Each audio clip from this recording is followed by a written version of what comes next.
आप सभी का YouTube ऑनलाइन चैनल में आपका स्वागत है। जैसे हम जानते हैं कि अपने घरों में हम कुछ धातुओं का यूज करते हैं, जैसे लोहा, तांबा, कॉपर या कुछ आभूषण भी, जिसको हम लोग घरों में महिलाएं वगैरह पहनती हैं, चाहे सोना हो चांदी हो।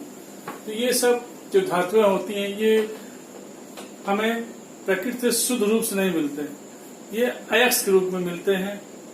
ये अयस्क से शुद्ध जो है शुद्ध रूप से प्राप्त करने की जो विधि होती है उसे धातुक्रम कहते हैं। उनकी अशुद्धियों को दूर करते हैं, शोधन करते हैं कई विधियों से, तब हमें जाके शुद्ध धातु प्राप्त होता है। अब आता है जो हमारे धातु या होते हैं उसमें क्या क्या गुण होते हैं, उनके बारे में हम चर्चा करेंगे। आइए हम करते हैं धातु।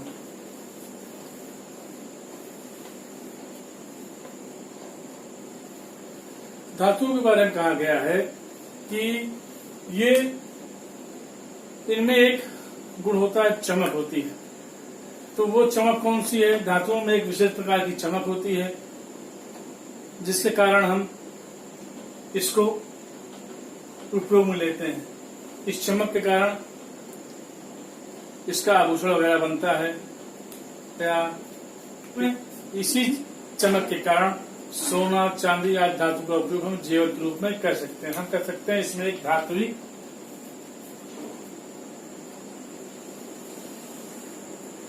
इसमें एक जो है धात्विक चमक होती है। दूसरा कर सकते हैं इसमें एक कठोरता होती है। जैसे कह सकते हैं कि इसमें कर सकते हैं धातु में कठोरता होती है। तो धातु में जो कठोरता होती है जिसकी वजह से हम इसका उपयोग पुलों के गटर में, रेलवे लाइन पे, या हम मकानों में बनाने के लिए सरिये वगैरह के लिए काम करते हैं। तो इसमें एक गुण होता है कठोरता का। कठोरता का गुण पाया जाता है। इसमें केवल पारा जो है द्रव के रूप में होता है, बाकी सभी में इस कठोरता का गुण पाया जाता है। अब कठोरता के बाद केवल सोडियम एक ऐसा धातु है जिसमें कुछ मुलायम होता है, जिनको हम जो है चाकू से काट सकते हैं। अब इसके बाद इसमें कुछ गुण आता है आघात वर्धनीयता, जिसे कहते हैं आघात, जिसे कहते हैं आघात वर्धनीयता।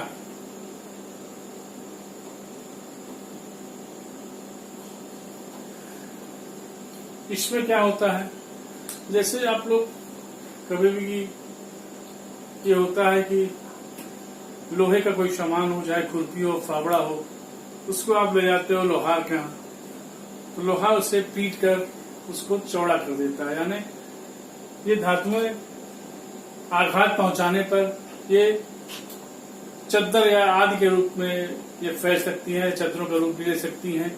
इसमें जो ये गुण होता है वो आघात वर्धनीयता कहलाता है। तो जैसे हम कहते हैं कि धातु के इस जो ये गुण होता है कि किसी भी धातु को हम पीट कर पतला करें, इसको हम पतले चादर के रूप में चेंज कर सकते हैं। इसका उपयोग जैसे उच्च गाड़ियों में जो चद्दरें होती हैं, या बसों में या कारों में, या अपने घरों में जो हम ड्रम वगैरह या बॉक्स का यूज करते हैं उसके लिए जो चद्दरें होती हैं, तो ये सब इसी गुण के कारण बनती है। तो धात्विक चमक होती है, कठोरता होती है, आघात वर्धनीयता होती है। अब अगला टॉपिक आता है कि लचीलापन। लचीलापन तो हम ये भी कह सकते हैं कि धातुओं में जो होता है, जो धातुएं होती हैं वो लचीली होती हैं, तथा धातु के इस गुण जो लचीलापन होता है इसी गुण कहते हैं लचीलापन। धातु के इस गुण के कारण धातुओं को खींचकर हम पतले तार के रूप में बदला जा सकता है। जैसे हम कह सकते हैं कि एल्युमिनियम हुआ, कॉपर हुआ, या इस तरह के जो भी तार होते हैं जिन्हें हम फैलाकर या लचीना उसको हम पतले तार के रूप में बदल सकते हैं।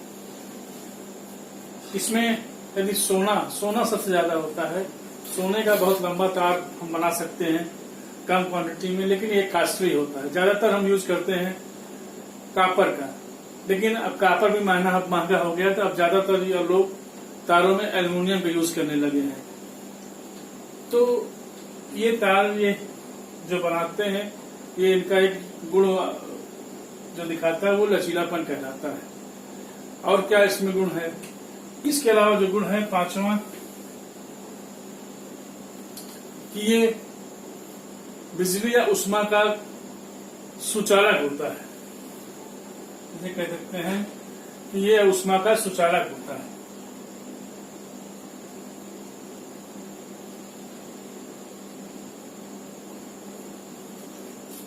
यानी इसमें करंट फ्लो करती है। तो धातुएं बिजली व उष्मा का सुचालक होती हैं। धातु बिजली के सुचालक होने के कारण इसमें हम एल्युमिनियम या कॉपर का तार यूज करते हैं। धातु में उष्मा के सुचालक होने के कारण एल्युमिनियम का तार ज्यादातर यूज होता है, लेकिन कॉपर महंगा होने के कारण उसमें हम एल्युमिनियम का यूज करते हैं। लेकिन तब भी कॉपर का जो तार होता है बहुत अच्छा सुचालक होता है, उतना बढ़िया एल्युमिनियम का नहीं होता है। तो इसमें हम देखते हैं कि धातु चमक होती है, कठोरता होता है, आघात वर्धिता होता है, लचीलापन होता है, उष्मा का सुचालक होता है। ये सब प्रॉपर्टीज धातुओं में पाई जाती है। ये इसका भौतिक गुण है। अब इसमें जो चर्चा करते हैं कि धातुओं में अक्सर देखा गया है कि इसके अलावा इसमें एक गुण और पाया जाता है जिसे बोलते हैं अनुनाद, यानी छठवां गुण है अनुनाद। ये क्या है? पीटने पर एक विशेष प्रकार की आवाज आती है जिसे हम अनुनाद कहते हैं। इस गुण के कारण हम ज्यादातर इसका उपयोग वाद्य यंत्रों में या और कई म्यूजिकल इंस्ट्रूमेंट में करते हैं। ये सारे गुण हम धातुओं में प्राप्त करते हैं। अब क्या होता है? अब आता है तीसरा, इसका भौतिक अवस्था है। भौतिक अवस्था में एक चीज कर सकते हैं, इसकी भौतिक अवस्था भी होती है।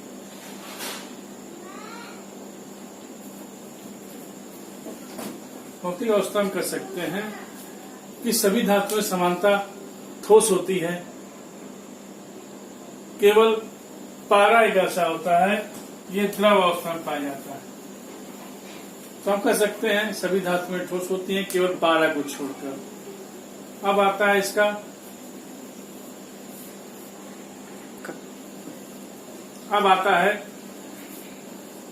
कि गलनांक।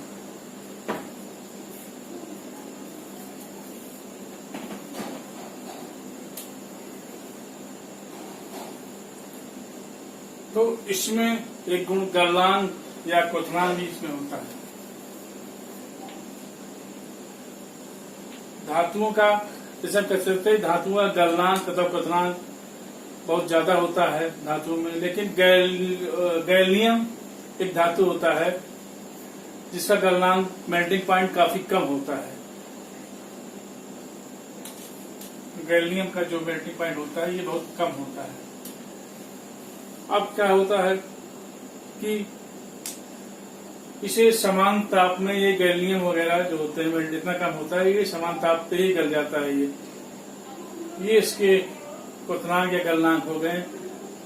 ये इसके जितने गुण हमने बताए ये भौतिक हैं। धातुओं के कुछ रासायनिक गुण भी होते हैं। जैसा हम कहा जाए अभी तक जो था, अब आता है रासायनिक गुण।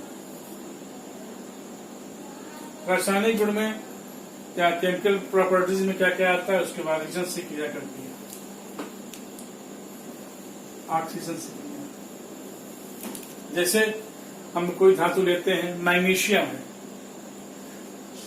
मैग्नीशियम को जब ऑक्सीजन से क्रिया कराते हैं तो ये बनता है मैग्नीशियम ऑक्साइड।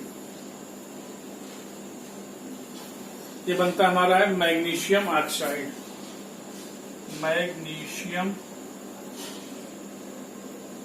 ऑक्साइड। तो इसी तरह हम कह सकते हैं जब ऑक्सीजन से क्रिया करके ये ऑक्साइड बनाता है।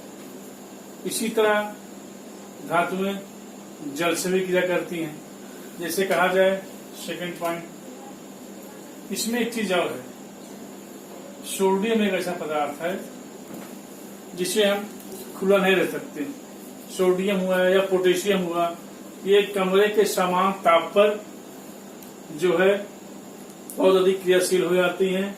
ऑक्सीजन साथ क्रिया करके ये ऑक्साइड बना लेते हैं, सोडियम ऑक्साइड वगैरह बन जाता है, जिसको बचाव के लिए हम क्या करते हैं, इसे हम कैरोसिन में डुबाकर रखते हैं।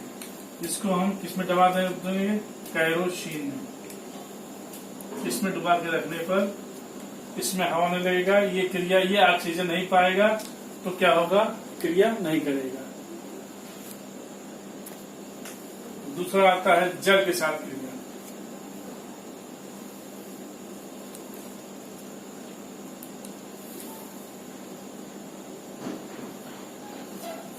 जैसा हम जानते हैं कि जल जो होता है H2O के साथ सोडियम जब मिलता है तो ये ज्यादातर ये ज्वलनशील होता है। जैसे कहीं कहीं जो पानी में आग लगा देते हैं तो यही सोडियम होता है। सोडियम जो जल के साथ होता है तो ये जलने लगता है। तो सोडियम का हम क्या करते हैं, 2Na जो ये सोडियम को जब हम इसमें जल की अभिक्रिया कराते हैं तब हमें क्या प्राप्त होता है, ये प्राप्त होता है 2NaOH, sodium hydroxide plus hydrogen gas निकलती है।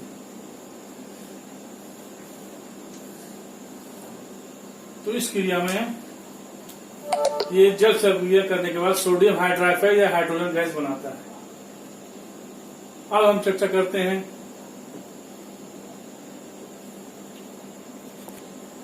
जैसे कहा जाता है कि जो सोडियम है ये वायु के संपर्क में आए, इसलिए हमने बताया केरोसिन में रखा जाता है। अब आता है कुछ धातुएं जो होती हैं वो अम्लों के साथ अभिक्रिया करती, अम्ल के साथ अभिक्रिया। जैसे अम्ल हम जानते हैं कि हाइड्रोजन हुआ या H आयन जो होता है वो अम्ल कहलाता है, OH आयन क्षार कहलाता है। तो जैसे जिंक हुआ, जिंक में ये अम्ल के साथ क्रिया करके ये 2HCl, ये HCl से क्रिया करने के बाद फिर जिंक क्लोराइड बनाएगा और ये हाइड्रोजन गैस निकलता है। जैसे जानते हैं इसमें H आयन है इसलिए अम्लीय है, OH आयन होता तो क्षारीय होता। तो हम देख रहे हैं कि ये जो होता है धातुओं में अम्ल के साथ क्रिया करने के बाद हाइड्रोजन गैस निकलते हैं। तो इस तरह का इसमें अभी हमने चर्चा किया कि इसमें उसके भौतिक गुण के बारे में बताया, फिर रासायनिक गुण के बारे में बताया। अब चर्चा करेंगे अधातु के बारे में। जैसे हम जानते हैं धातुओं का जो घरेलू उपयोग होता है, जैसे लोहा, तांबा या एल्युमिनियम हुआ, इसका हम घरेलू बर्तन बनाने की यूज करते हैं। कारखानों में ये इन धातुओं का उपयोग बर्तनों में किया जाता है बनाने में। दूसरा है सोना, चांदी, ये सब इसका उपयोग होता है आभूषण बनाने में। तीसरा क्या होता है धातुओं का उपयोग, तीसरा हम कर सकते हैं कि लोहे का उपयोग हम लोग जो यूज करते हैं, पिन हुआ, कील हुआ, या भारी उपकरण या कुछ घरेलू बर्तन का भी निर्माण हमारी धातुओं से होता है। ये सब धातुओं का उपयोग हुआ। अब आते हैं अधातु। अधातुओं में क्या होता है, अब आते हैं इसमें अधातु के गुण।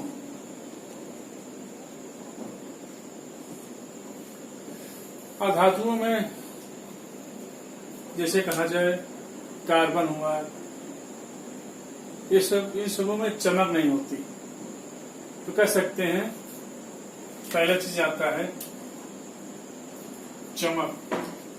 तो अधातुओं में जो होता है उसमें चमक नहीं पाई जाती, और अधातु की जो सतह बिना चमक के ये बहुत मंद होती है। जैसे हीरा को छोड़ दिया जाए,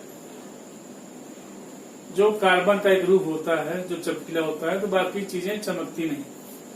हीरा जो है, जो कार्बन का रूप है, कोयले के खानों में पाया जाता है और धातु की श्रेणी में आता है, लेकिन इसमें चमक होती है। इसको छोड़कर और सभी धातुओं में चमक नहीं होती, यानी इसमें चमक नहीं होता है।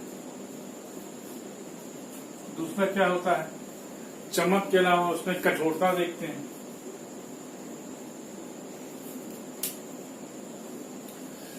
अधातुएं कठोर नहीं होती हैं, परंतु हीरो को छोड़ दिया जाए, क्योंकि हीरा बहुत कठोर होता है, तो ज्यादातर अधातुएं कठोर अवस्था में नहीं पाई जाती, लेकिन हीरा जो होता है वो काफी कठोर होता है। और तीसरा क्या गुण है इसका, हम देखें कि इसमें क्या आघात वर्धनीयता से बोलते हैं, ये भी गुण नहीं होता, क्योंकि इसमें ये गुण नहीं पाया जाता। अगर अधातु को पीटें तो वो कई टुकड़ों में टूट जाता है। अधातु को पीट कर हम पतले चद्दर को या पतले रूप में, चद्दरों के रूप में नहीं बदला जा सकता।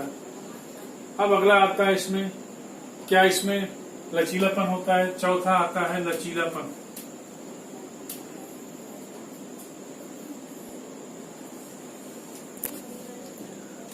अधातुओं में जो होता है वो लचीलेपन नहीं होता। अधातुओं के ये गुण होता है, इसमें न ये होता है न लचीलापन जो होता है, वो इसमें लचीलापन नहीं पाया जाता। हाथ में ये था कि लचीलापन की वजह से हम काफी उसको खींच कर तार वगैरह के रूप में यूज कर सकते थे। ये गुण हमारे अधातुओं में नहीं है। अब आता है पांचवा, क्या ये उष्मा का या बिजली वगैरह का ये क्या होता है, उष्मा का कुचालक होता है।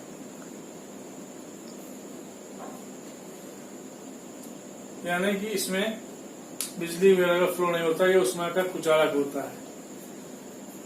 और अधातुएं, इसीलिए इस अधातुएं जो होती हैं बिजली या उष्मा का कुचालक होने के कारण ये इसका यूज हम कुचालक के रूप में ही करते हैं। ग्रेफाइट जो एक कार्बन का एक प्रकार का जो बिजली का है सुचालक है, केवल ग्रेफाइट को छोड़ दें जो कार्बन का एक रूप है वो सुचालक रूप पाया जाता है, बाकी सभी चीजें ये उष्मा का कुचालक पाया जाता है। क्वेश्चन पूछते हैं ग्रेफाइट क्या कुचालक है या सुचालक, तो हम क्या करते हैं ये सुचालक है, लेकिन आधातु है। अब आता है इसकी भौतिक अवस्था में कुछ जो होता है, कुछ धातुएं जो होती हैं वो ठोस होती हैं, कुछ द्रव में होती हैं। जैसे कहा जाए कार्बन, धातुओं के बारे में कहा जाए, इसकी भौतिक अवस्था आती है।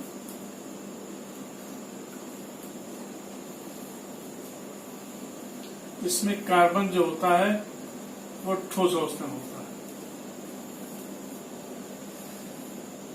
और ब्रोमीन जो होता है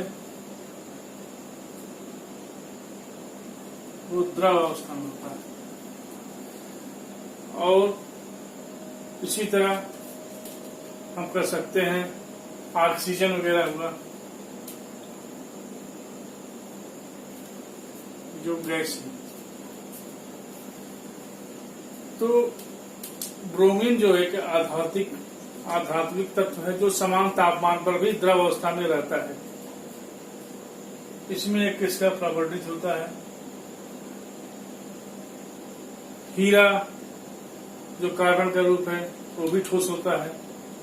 ये सब इनकी फिजिकल प्रॉपर्टीज है। अब आता है गलनांक या क्वथनांक। अगली चीज आती है गलनांक या क्वथनांक।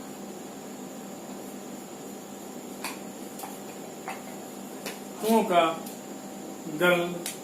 गलन या गलनांक जो कहते हैं या क्वथनांक बिंदु बहुत कम होता है।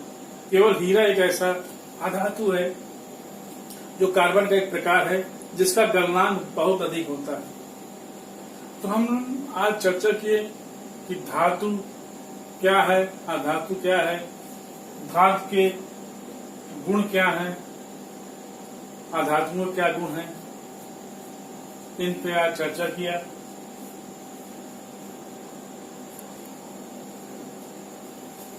अब इसमें कई पॉइंट पे चर्चा किया कि धातुओं में चमक होती है और उसके बाद उसमें कई गुण पाए जाते हैं, जैसे आघात वर्धनीयता होती है, लचीलापन होता है और ऊष्मा का सुचालक होता है। ये सब तमाम चर्चा किया। इसी तरह हमने अधातु के बारे में बताया कि इसके कौन कौन से गुण हैं। तो अक्सर ये पूछा जाता है कि धातु अधातु किसे कहते हैं, इसके गुण क्या हैं, और इसमें अब हम अगले वीडियो में बताएंगे कि धातु या अधातु में क्या अंतर है। और ये भी चर्चा करेंगे कि जो हमें प्रकृति में जो धातुएं हमें प्राप्त होती हैं वो शुद्ध रूप से नहीं प्राप्त होती। जैसे सोना हुआ, चांदी हुआ, तो ये हमारा ये अयस्क के रूप में रहती है। उन अयस्क का हम शोधन करते हैं। शोधन के कई स्टेप होते हैं। कई धातुओं का निष्पादन घर्षण वाष्पा भट्टी द्वारा या उसको शोधन किया जाता है।